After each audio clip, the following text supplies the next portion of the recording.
There are many different sizes, strengths, and styles of trebuchets. The basic idea is to use a counterweight, a lever with an off-center fulcrum, and a sling to achieve the classic arm motion that a trebuchet is known for. I wanted to make a slightly unusual trebuchet and chose a design called a floating arm trebuchet. This design has many differences from a traditional trebuchet. Most notably is that the arm is not rigidly attached to the frame in any way at any point.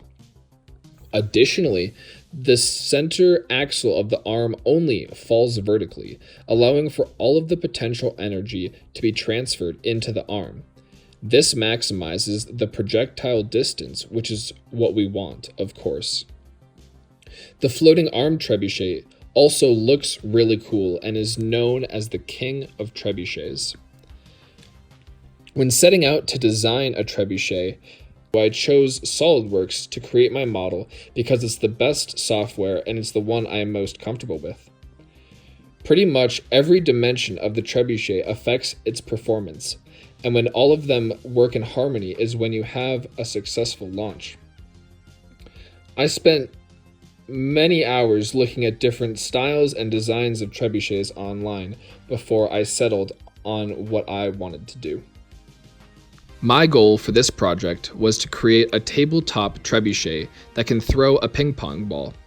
I wanted to make a floating arm trebuchet because the design has the most power, shoots the furthest, and it's the coolest design. After doing some research on the important geometrical proportions, I began modeling my design. After a few redesigns, 9, I began to come up with my final product. There are 7 different parts on this trebuchet. There are 16 rails. The rails are what the bearings slide in, and were designed to have as little friction as possible so that the bearings could roll smoothly. I printed this part 8 different times before I landed on a design that was good enough for the final product.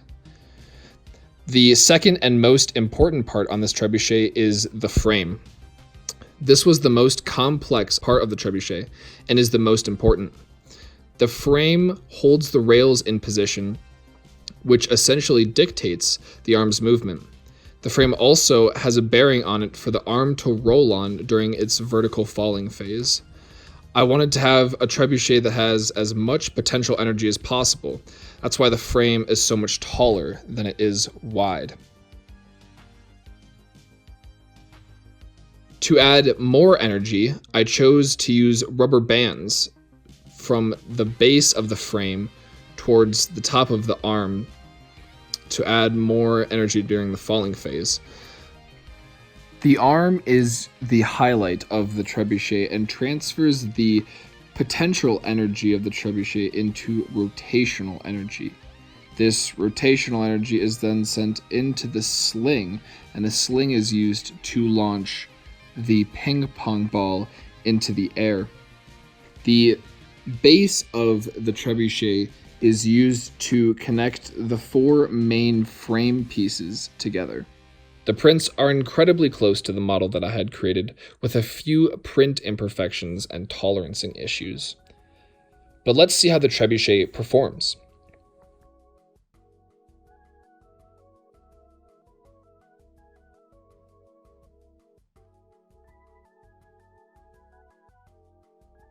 Now obviously, this is not the smooth, powerful motion we expect and love of a trebuchet, and here are a list of reasons why. First, the space between the rails at the very bottom of the vertical section are too close together. The most important dimension, the one where the bearing is supposed to slide, does not leave enough space for the bearing, and this results in a lot of terrible things. Specifically, the frames are forced to V out and separate as the bearing falls down. Furthermore, it is so incorrectly dimensioned that the bearing cannot travel at all. This truly just stops all of the momentum that the arm has and is a significant hindrance to the performance of the trebuchet. Secondly, the sling is bad and really should not be 3D printed. Usually, a sling is made out of fabric and can have a much more consistent release than a 3D printed design would. Additionally, there were print imperfections that caused things to not be perfectly straight or aligned, and a lot of cutting and sanding were needed to correct these errors. I am not done with this project. I have some more minor tweaks to make this project something that is awesome and functional. I have roughly 50 hours of print time in this project, and I am sure that I will have 50 more before I have a fully working trebuchet that I am satisfied with. However, building the most mechanically complex siege weapon is a great showcase of mechanical engineering and is my favorite 3D printing project to date.